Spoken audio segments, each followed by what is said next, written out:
And welcome in to Bookie, Brooke, and the boys. We got Bookie, Brooke here, of course, and the boys.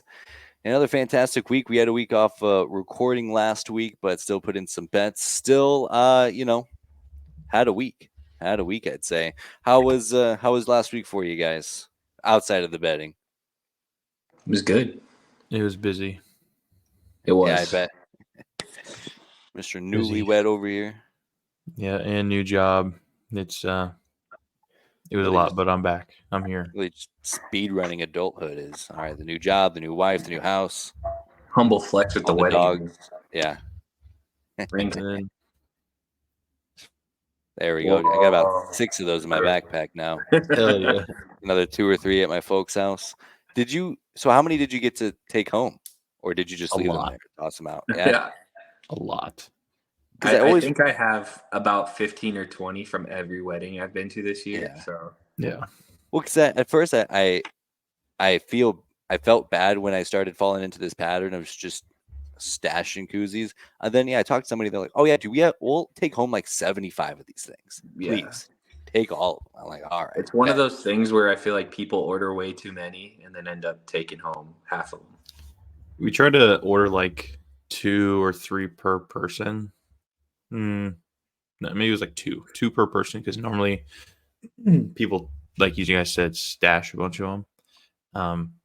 Turns out not everybody did. I don't know, or we just got. I feel like the older crowd probably is just like, it's a koozie, I'm just gonna leave it here. Yeah, but it has my dogs on it, so. Yeah, I mean, admittedly, it was a pretty cool koozie. I didn't go in with the intent to come home with as many, but you got the dogs on them and you got the different colors. I'm like, well, I got to get a couple of each color. Exactly. You got to make them a collector's item. Absolutely. Well, now it's NBA and NHL season, fellas. Now we get to kind of expand our horizons outside of NBA or outside of NFL and college. And I'll tell you what, I remember not having fond memories of betting basketball back in my heyday. So hopefully this will be the year I can kind of redeem myself.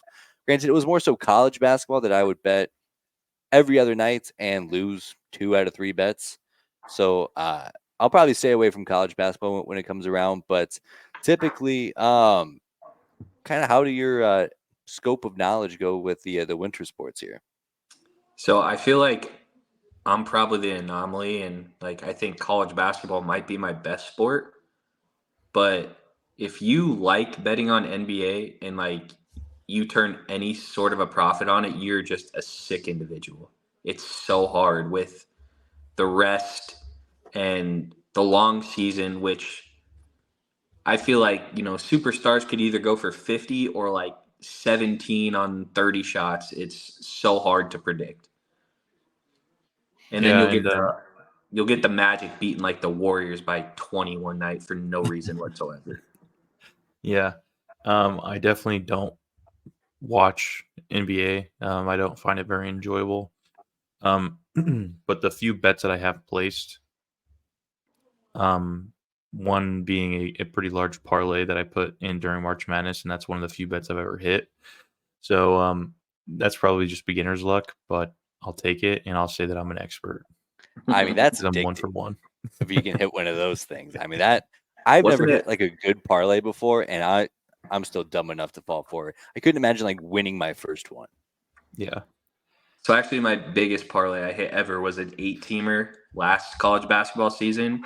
And it was a Tuesday night, and I got home from work and I placed it, and I had passed out, and then I woke up at 9:30 and I was like, oh, this one hit. And I was like, oh my God, I only need one more. And it went into overtime and it hit. And I was like, dear Jesus, this is the greatest night of my life. Oh, yeah, there's no not a whole lot of better feelings out there than hitting a substantial parlay. Oh, I gotta say, I feel like that's the sign of a true degenerate, is that you had that still live and went to bed anyways. You're just so used to the grind that you're like, all right, whatever, I'll go. I don't think I had planned on falling asleep. It was just one of those things. I was on the couch and I had conked out, and then you wake up and I was like, holy fuck. And then the palms start sweating and you're in the thick of it. I love it. And I do like hockey. But I just never know what's going on. I don't know. Like I don't know enough to and understand how to bet it. yeah, you feel super strong one way, and then it always goes the other way. I don't know.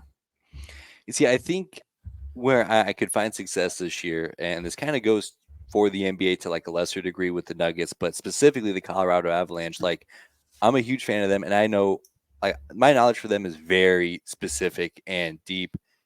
I watch every game I can, every playoff minute for the last 5 years or so. I feel like I'm very dialed into the Avs. I could not name another player on every team's roster um, for any other team. It's just the blinders are so deep and so honed in on the Avalanche that I have no idea what else is going on throughout the NHL, which I feel like makes things tough. But I think in a way that it kind of simplifies it. It's like, well, I'm only focusing on one team. Do I like, this player's line? Do I like, them to pull off this upset here? Do I like them to win big and cover the spread? I feel like that kind of simplifies it a little bit where, back in my cold college basketball days, I didn't know anything about anything. So I was just trying to cast a wide net as possible, trying to pick up on vibes as much as I could. And college basketball, and like you said with the NBA, like it's just such a long season and you have these college kids who are determining this, who are traveling 2 or 3 times a week and traveling across the country for the first time, and it's a different ball game.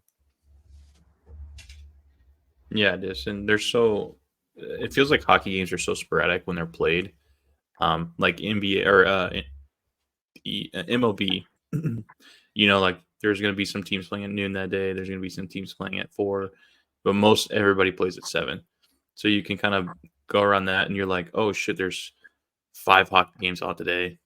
I didn't even know about, and then so it's hard to kind of keep track of all the hockey games that go on. And Yeah. college basketball is a little bit different from the NBA, where the NBA plays 82. In college, the most a team's going to play is like 40.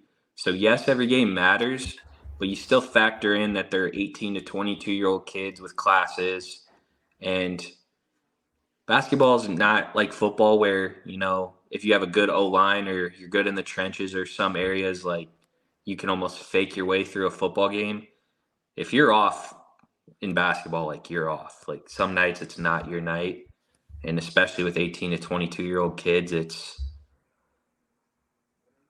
and when you get into conference play, just about everybody's even anyway. So you start seeing some parity there too. Yeah, that's tricky. But one thing I kind of wanted to get into is we'll pick a future from the winter sports season to kind of hang our hat on, like our Heisman, or what turned into be like our Heisman bets for college football.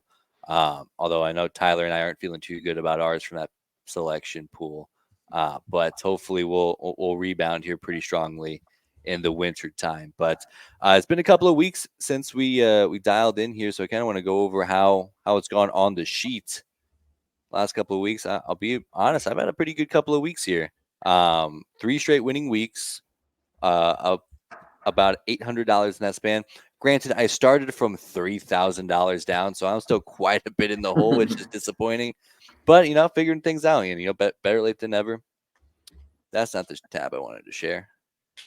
Here's our pick'em. If you didn't miss it on, if you missed it on Cornhusker Connection, here's what we came up with. Great stuff. So study that over. So this is not last week, but 2 weeks ago. So Notre Dame picked up the win over USC pretty big. We all had the Washington-Oregon game with a 3-point spread, and we all pushed. So no blood. No blood there, which I'm absolutely okay with.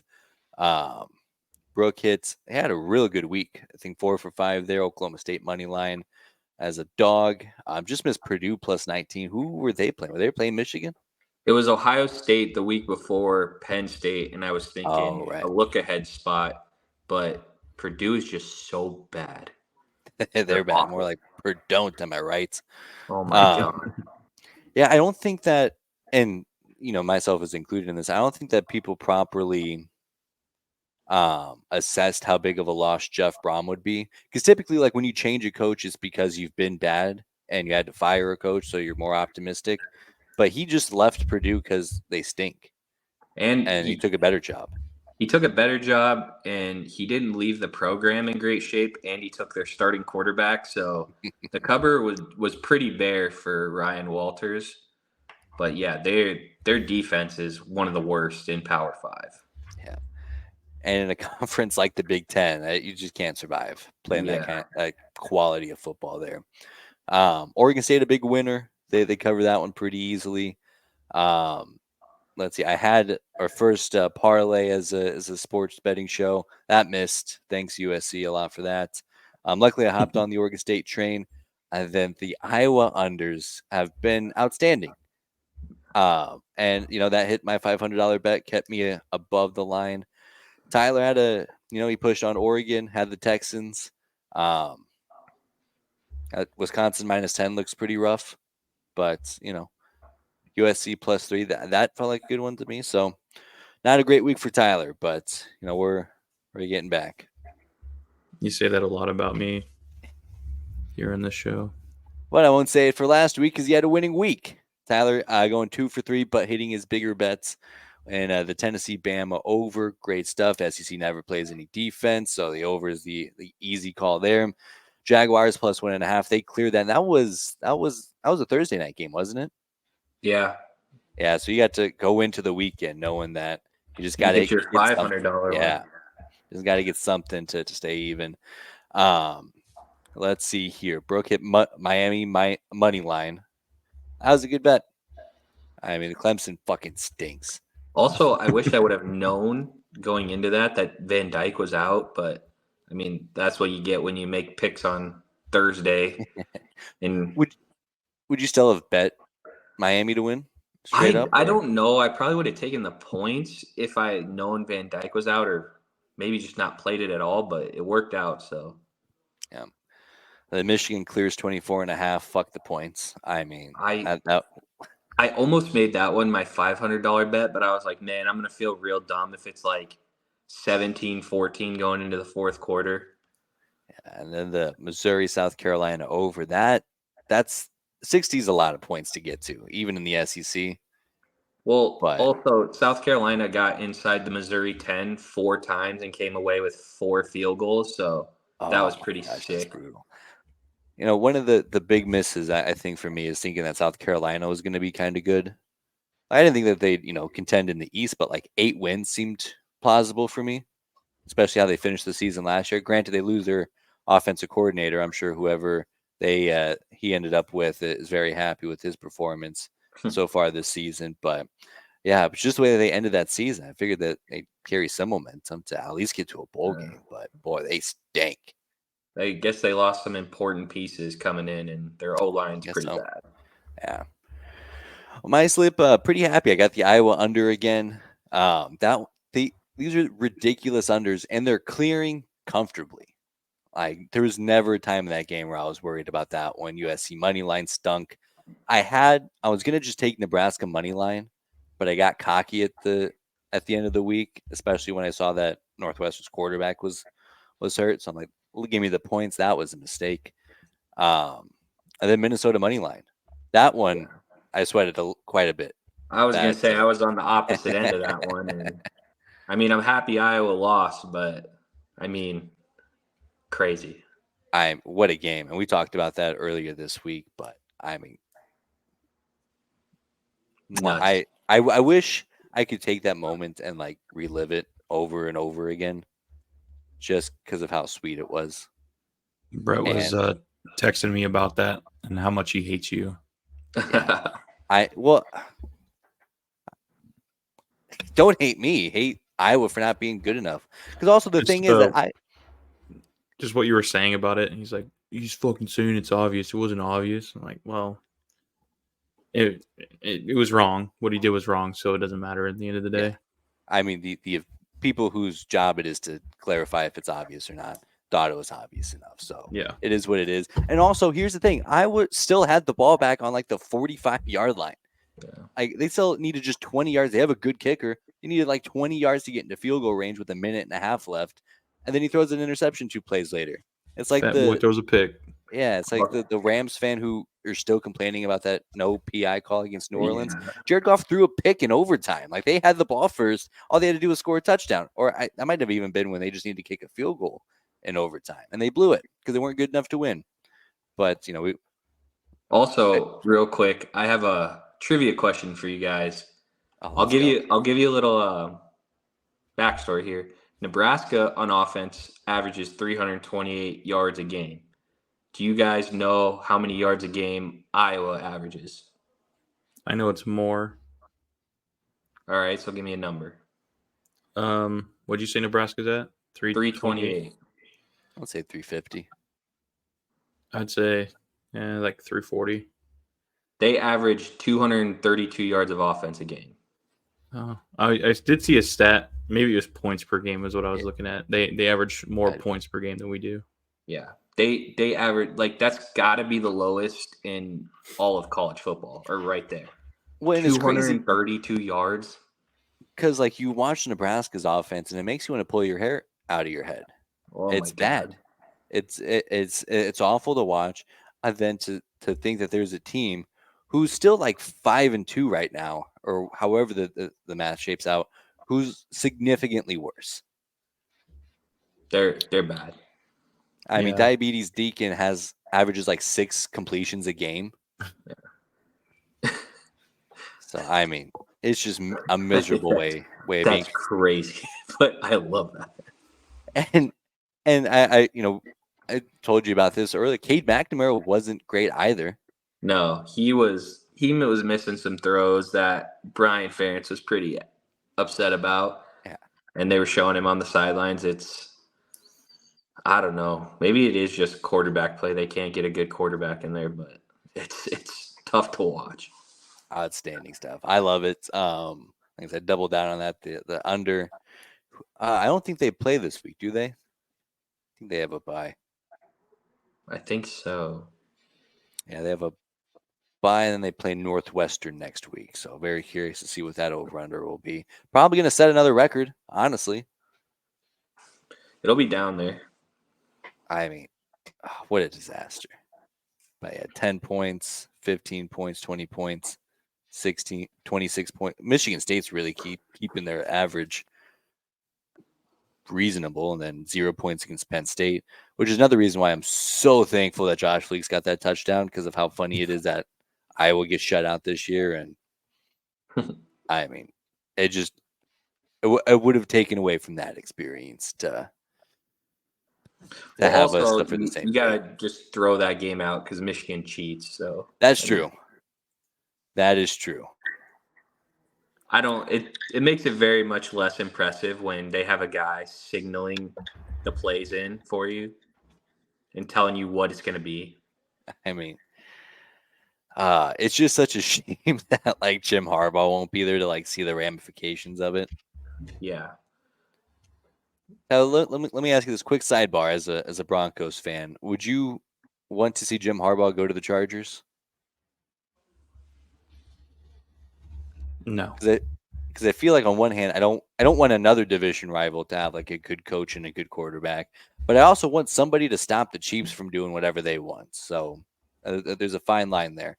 I'd much rather him go to the Bears. And then I think it would be fun. The Bears would be like, yeah, you're right, because at least they can enjoy his success. Yeah, because he's going to be good. I mean, he had a lot of success already. Yeah. So him getting back to the NFL is a no-brainer. Especially against Chicago, gets a real quarterback in there instead of just a running back, and then they're cruising. No Justin Fields slander here. All right, that's fair. Fucking lit us up. So I don't know what you're talking about. I think we can all concur that says way more about the Broncos than it does us. I don't know. He played pretty well the 2 weeks after that too, and the second half of last year. I think it's just like the first 4 or 5 weeks, Fields really struggles, and then all of a sudden turns it on. Yeah. I like him to be good. He's a fun watch. I genuinely thought that. So Trevor Lawrence was on a different level, but I thought that pretty hands down Justin Fields would be the second best quarterback in that draft class. I did too. Yeah, I mean he had all the he looks the best, like his height and weight and stuff like that, and his speed all works well in the NFL, and his arm talent should have worked well in the NFL. It's just getting the right scheme for him. Yeah.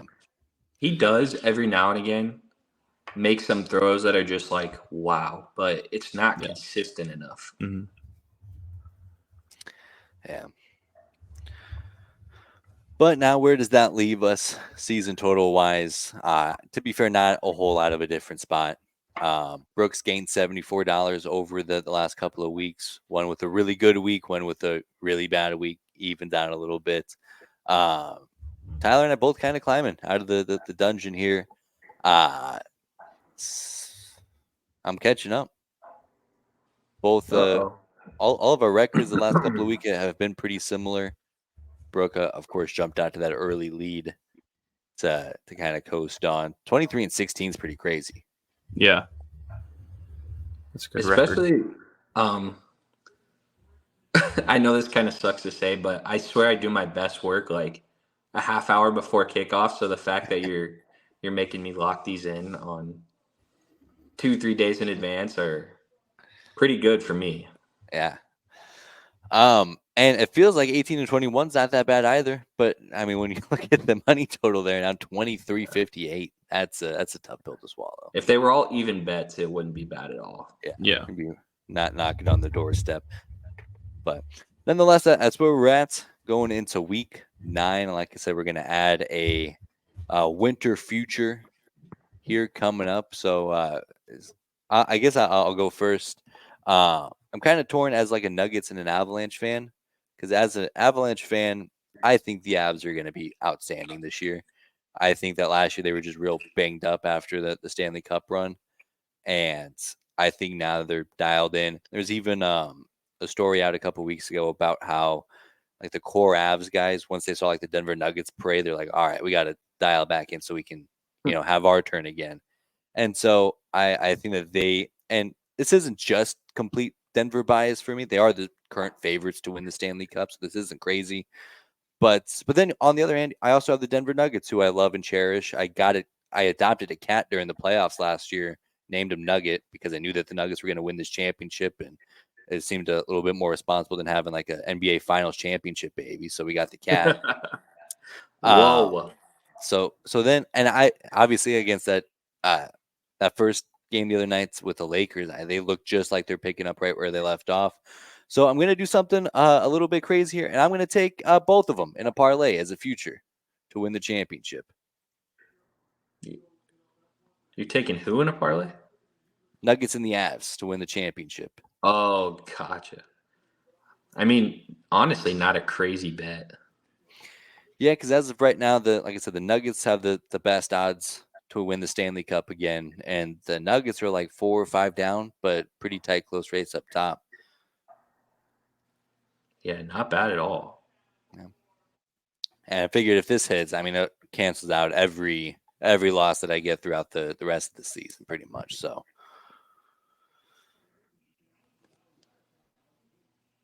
I'm trying to look up Rookie of the Year odds for the NBA. Ooh.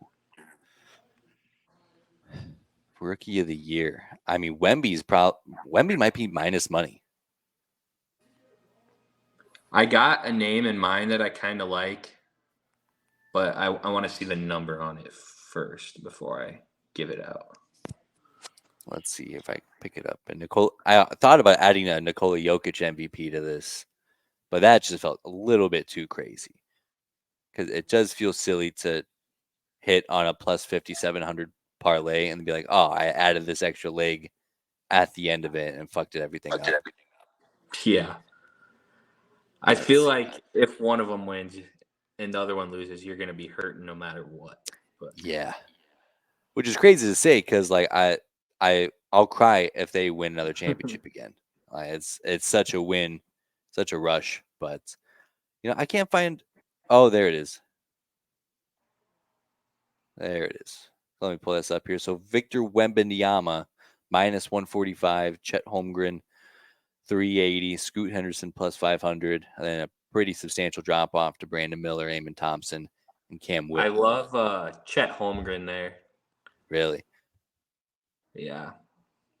He's like a second-year rookie. I hate how like he's not truly a rookie, but he still qualifies for the award because he didn't really play last year. Yeah. And I think the Thunder are going to be pretty good this year, They especially are. with that whole young core. They're going to get on TV quite a bit. So, I mean, if you watch Chet Holmgren on primetime TV 10 times a year, go off. That's a good bet, good value. I mean, I feel like I have to go with Scoot just because of the name. He's Scoot's a not a good name. bad bet either. He's going to get a lot of playing time with Dame gone, so that's Yeah. not a bad bet either. I also don't know how you can bet against the Bucks right now. I mean, that team just looks crazy good. I mean, that will be very interesting to watch, just to see how that meshes. I got a weird bet for you guys that it's kind of out there. It's a long shot, but give me the Cleveland Cavaliers to win the NBA championship. Wow. They got a lot of good young pieces that this is their second year together. I kind of think they make a push. I don't know if they get there, but So let's see here. The Cavs plus 2,400. So that payday is pretty well. Let's see here.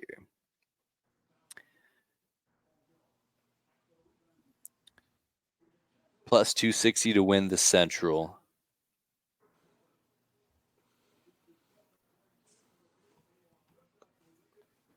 And then plus 800 to win the East.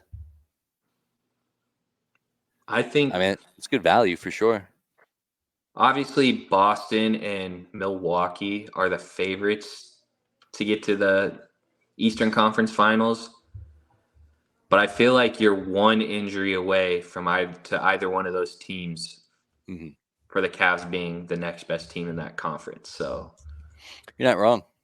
That's an absolute good point. I love, especially in futures like this, just taking like the other team.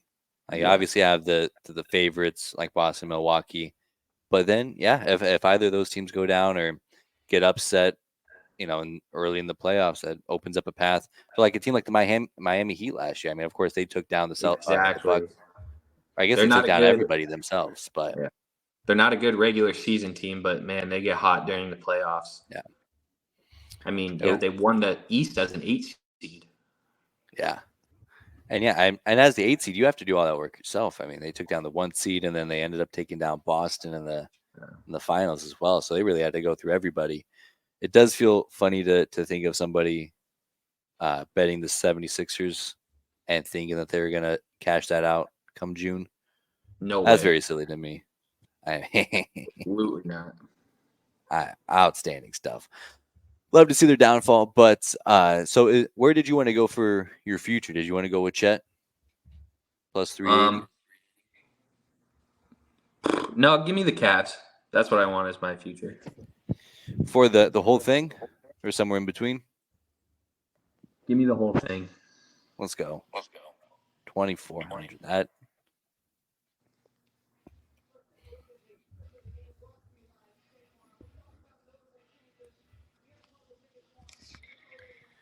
All right, Tyler, what are you thinking? This one's going to be pretty easy. Not basketball, but hockey. I think Connor Bedard wins Rookie of the Year. Oh, man. Those odds are got to be pretty bad. Yeah, they probably are. But a win's a win's a win's a win. I mean, never get bored making deposits. Am I right? Mm-hmm. So let's see here. Awards. Hart Trophy. Nathan McKinnon for the Hart Trophy. That's good value. The Calder Trophy minus 160. The next closest is Logan Cooley at plus 750. Yep. Yeah, never get bored making deposits. It's a winning formula. Sometimes you just got to go with the ones that are the easiest. All right, so that brings us. If he got hurt. Oh, don't wish that on him. I didn't wish it. I just said it would be a shame. especially because I feel like when you do like a long shot and he gets hurt, it's like, well, whatever. I didn't really, but it was a long shot anyways. But when you bet a heavy favorite like that and he doesn't Ton come of through for pressure. any reason, I mean, that stings a little bit more. But yeah, it is. Oh my gosh! So he's even he's a significant more of a favorite than Wemby is to win Rookie of the Year in the NBA, just with the gap. Yeah. Crazy. That means it's going to happen. They're not going to not let him get Rookie of the Year. Yeah, that's a fair point. He just stays healthy, you know. Well, perfect. So we got a great week coming up here. Our $100 bets. I'm gonna just get started with good old reliable. Hasn't come close to hitting one time this season, but it's just got to hit once. It's just got to hit once. Give me every SEC team to score 1+ field goals. I'd like to at least get out of like the 11 a.m. window one time, but you know, a win's a win from there. But that's where I'm at. Me and Tyler were watching. It was Arkansas, Mississippi State, and Mississippi State missed their like 29-yard field goal for their leg to miss last weekend. Yeah, I was sitting out in my car outside the wedding venue watching that happen. I was like, oh, they're gonna do it. They're gonna find a way to do it. It's the ugliest football game of all time, and they're finally gonna kick a field goal, go up 2 possessions. Outstanding. Nope. At least it was over early. Yeah. Well, yeah, I guess. Yeah, you're not wrong. Probably better for everybody involved.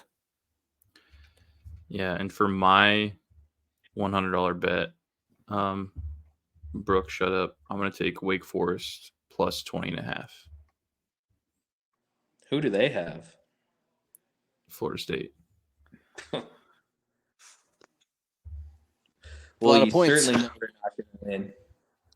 What? You certainly know they're not going to win. Yeah, but I think they cover 20.5 pretty easily. Sure. I got a As weird Brandon one for said, my. 20's a lot. It is a lot. I got a weird one for my $100 bet. Give me a parlay of Nebraska money line in the under. I love it. Love a good parlay. I just think if we do win, it's got to be low scoring. I don't even know what the number is on the under, but Nebraska's got to be a pretty good under team as well. I'd imagine so, yeah. So the under is 39.5. That's not much at all. Love it. So let's see here. Nebraska money line and the under. Let's see. $100 would pay out 207.27. So plus 200, just about 207. That's outstanding math there, sir. All right. $200 bets here. Man. There are not many great spreads this week. No, there's not a whole lot that I feel great about. I am ready with mine. Yeah, let's go with you, Tyler. All right, so I've taken them quite a bit. Give me the Houston Texans -3 against the Panthers. I love it. -3 against that's a good spread. I like that a lot for the Texans. Yeah, I think they covered that pretty easily. CJ Stroud is much further along than Bryce Young is. Bruce, as Brooke calls him. Bruce Young. And all around, the Texans are just a better team. Yeah, I was curious to see how Bruce would do in the NFL. I figured he would be doing better than he is now. Because even like making and I get it. Guys talk about all the time how the gap from the college game to the pro game is different. But I think the gap from high school to the SEC at the highest level is as comparable of a gap as you can get to. And he jumped right in and was the best quarterback in college football.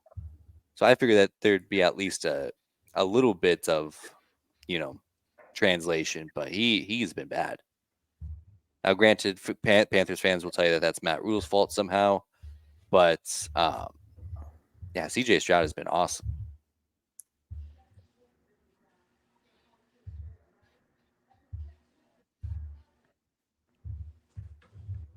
All right. So moving on here.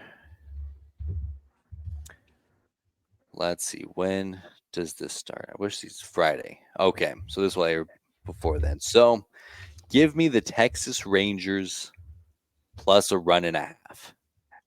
Game 1 against the Diamondbacks. Or minus 1.5. Just got to see.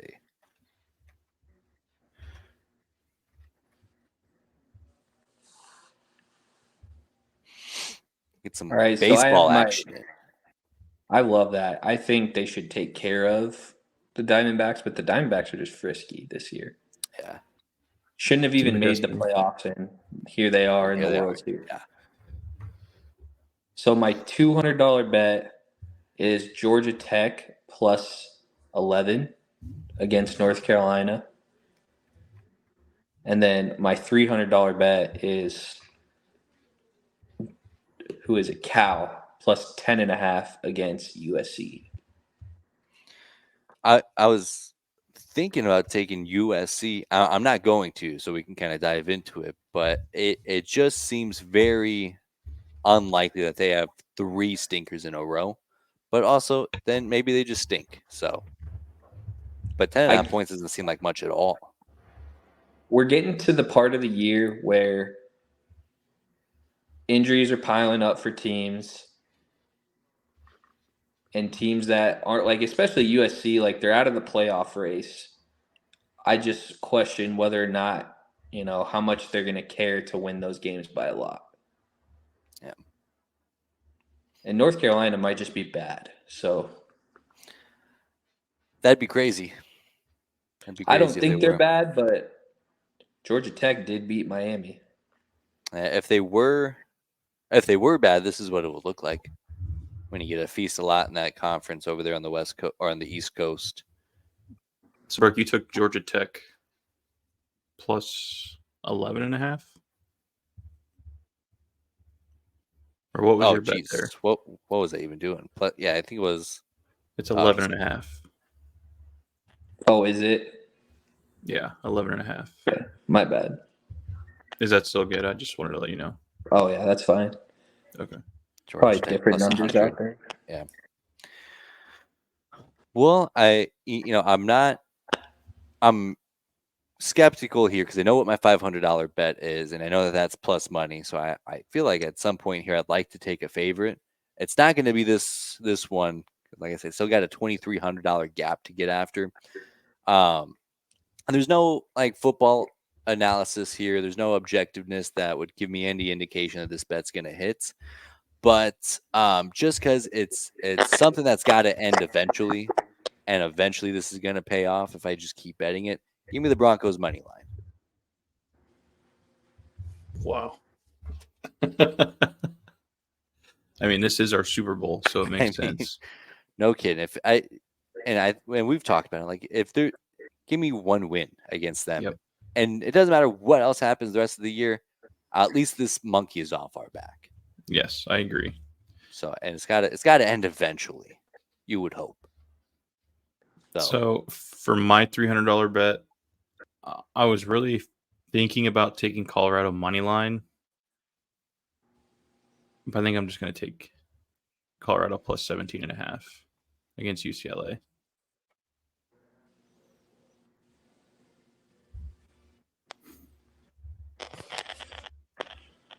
Which I don't feel great about, but I think they're going to come out and try to make up for that loss against Stanford. Yeah, the terrible loss against Stanford. Such a tough. I've had no read on Colorado at all this year. All right. I'm going to do something unprecedented for me and give out my first 2 NFL picks. Oh, let's go. So my $400 one is Is it all right if I do the Thursday night game? Are we going to get that out ahead of time? Yeah. Yeah, we'll make Okay. it work. So I'm going to do the Bucks plus 8.5. The Bills are not good at covering big spreads, and the Bucks have a frisky defense, so give me that. And my $500 bet is the Green Bay Packers money line. Who do they play? The Vikings. Vikings, yeah. Vikings. Interesting. Interesting. I feel like everybody in the world is going to be betting the Vikings after what they did to the 49ers in huge letdown spot. I mean, even money line, it's only minus 106. Yeah. Yeah, they're only a 1-point dog. Yeah. Yeah, Pretty this much is a pick 'em. Yeah. Brandon, before you continue, I just want to make sure that where it says Texas, that's Texans, the Houston my Texans. gosh, I'm losing my mind. I just want to make that clear before. No, he when wants to that's bet every Texas team in one pick. Texas parlay. That'd be pretty fun, to be honest. The entire state of Texas. Tyler bets against the entire state of Florida. Can be done. What a prick. All right, Tyler. Do you have one ready to go? I do. All right. So it sounds like Brock Purdy's not going to play this game against the Bengals. The Bengals on the road. Give me the Bengals minus 3.5. I was thinking about taking a money line. I'll take the points there. Plus 3.5, right? Yes, sorry. Wait, you said not my okay. Yeah. I'm losing my mind here. Been a long day. It's been a long day. All right, so my $400 one. Let me see if I can pull this up in a timely fashion. Boy, they already got NBA spreads out for Christmas Day. Love that. I'll tell you what, those morning Christmas Day games, you wake up, something to bet on, that's electric. I mean, I can't wait. Or I guess it's only the Warriors and the Nuggets that they have ready to go for Christmas, which is weird. But all right, nonetheless. So I'll scurry away from that. Give me some more NFL action here. Who do we like? I like the Texans. Give me the Texans minus 3 as well. Damn, Tyler, you made it. You He's made went from it. fading you to taking your picks. I've bet on them multiple times throughout this, and it's hit every time. Damn, So. Nothing could go wrong now. Yeah. Well, now that Brandon's gonna be over there mushing me, so We have a new mush. Yep. Let's go. I'm at least I'm using my powers for good here. I mean, not the Texans, but that Iowa TikTok I made last week was pretty tough, but it worked out. Worked out pretty well. Tyler, do you have your $500 one ready to go? I think so. I have a question first. Yeah. So I'm looking at this Oregon-Utah game. I'm not sure that they're going to win by 7, but I like them at 6. You just buy that half point. Is that even worth it? Yeah. Yeah. Okay. I'll buy the half point, and I'll take them Oregon minus 6. 6.5, you mean? So it's 6.5 right now. Yeah, so I have buy it down to 6 on FanDuel here. So down to 6. What does that look like? Probably just minus 120-ish. So we'll do minus 130 because it would be, for some reason, it doesn't let you go to 6. Minus 6.5 is 120. The minus 5.5 is minus 142. So we'll just split it in the middle. Okay. Yeah, it's probably somewhere right there. So can you only buy down like a full point? No, Typically, you can buy no. hats. Okay. Well, I guess in this interface, yeah, it only lets you. Gotcha. It only goes by a point, but oh well, still a good bet there. I don't think they're going to win by 130. Yeah, and they might, All right, so Give me Give the me team. Utah. Give me Utah plus 130. So actually, I am going to change mine to Nebraska plus the points. What is it? 2.5? Yeah, minus 2.5. Did I scare him off? Did I scare you off, Brandon? No. I was like, because for me to cash in on that, I'd probably to enjoy it, I'd have to watch the Panthers play football, and I don't want to do that. I know I'll be watching Nebraska. 2.5 doesn't seem like a lot of points. Yeah, I think that they build on what they did last week. They have scarecrows at wide receiver, but they'll make it work. And then my $500 bets, I got I've been cooking on this one all day here. So I got a 10-team parlay ready to go. No way. It's only Dude. plus 190, so it's not, So it's just a bunch of favorites. That's exactly what it is. I love that. So here's what we got going on here. So we got Florida State, Oklahoma, Penn State, Georgia, Texas, Notre Dame, USC, Washington, Ohio State, and Ole Miss. The closest point spread there is Oklahoma minus 375. It goes all the way up to minus 7,000 on Penn State. But yeah, if it pays, it's plus 190, $500 bet. I mean, I guess I'm probably more nervous about USC than anybody, but the law of averages is not You're in a my psycho. favor here. I love this. If you guys had, I mean, there's so many easier ways to gain ground than a fucking 10-team parlay that pays plus 190. Brandon said he wants the lead back and he wants it now. Well, I mean, I think he's just trying to get into second place. I think he's just trying to beat me. I'm really just. I'm trying. Yeah. I'm. Is it? You know what you should do, Tyler? You should just switch one of your bets to that. Yeah, give me. No, it's gonna lose, and he's gonna be out $500 more. I'm not even worried.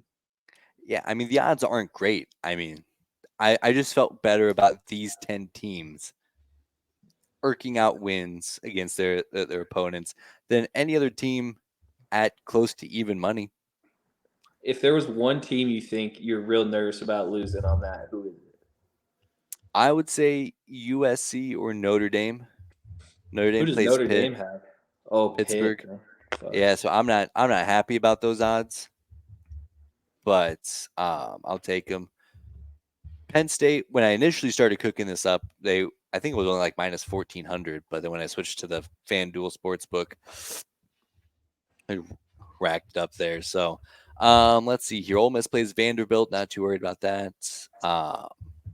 USC is probably another one. I think I mentioned them. There is an avenue where the wheels fall off. I'd like to think that it doesn't happen against Cal, but that one's pretty spooky to me. They Oklahoma, can win, just please by less than 11. Yeah, that would be the winning formula here. But otherwise, like I don't see. I don't see Kansas and Jason Bean beating Oklahoma. I don't see BYU beating Texas. I don't see Georgia losing to whoever they're playing. They got not Mizzou, right? Someone else. No, that's next week. Okay, yeah. I got my eyes on that one too. How funny would it be if weird one was the SEC power? The weird one that I think may just be close is Ohio State going to Wisconsin after a big game. I think maybe that one's close, but Ohio State should still pull that one out. Yeah, and I mean, if there is a game where Ohio State loses before Michigan, it's a game like that where it's just mucky and ugly, and Wisconsin keeps Ohio State's offense off the field somehow. Yeah, I don't feel as great about that one now that you bring that up, but especially on the road. But overall, and one of these teams is bound to lose. But I think if there's a week for a 10-teamer, it's this one. Love that. Good luck. Thank you, buddy. I'll need it. But so before we wrap up for the week, is there anything else that you'd like to add? Any honorable mentions that you wanted to throw out there? Not really. Not for me, at least. The Big Ten West. Did you guys see the graphic there? Or Brandon saw it. The possibility of the 7-way tie. I'm here I for mean, what a it. disaster. I mean, wouldn't that be the best way to wrap up the Big Ten West in history? Is a 7-team tie, Give me and chaos. with none of them having a winning record in conference. Yeah. I think what would be even crazier if like 4 of your teams in your parlay lost. I mean, if one of them loses, I hope they all lose. Well, that would be crazy. So I mean, boy, that would have been the parlay to play then. Holy smokes! I'd never have to worry about this show again. You'd never have to work another day in your life if that hit. One that I couldn't find good enough information on, but I'd be curious to see how, if you bet this every single Jokic basketball game, if you just bet him to get a triple double, what that would pay out at the end of the season. Interesting. So I'll definitely have some Jokic triple doubles here coming up as soon as I can figure out a way to efficiently pull it up and add it to my sheets. But overall, I think we got a good sheet this week. It feels crazy to see plus 5750 on there, but I have to keep in mind that that's a future. Yeah. And god damn it, if just you guys talk about me clawing my way back into the season race. If I do, it's going to be because all the SEC teams make a field goal in 1 week. I mean, that's what it's going to turn out to be. Just 1 week. Just 1 week. That's it. Just got to make up for all the losers. And this feels like a good week. Feels like a good week for it. Good week as any. I'd like to say I'm rooting for you, but I'm actively rooting against you. It is. I got to say, it's a very different vibe of watching football because you get excited when they get in the red zone, like you would if you bet it over. But then you get irrationally angry when they score a touchdown, which even in an over, you're like, oh, great, more points. This is great. Or, oh, they kicked a field goal. Oh, we get points towards the over.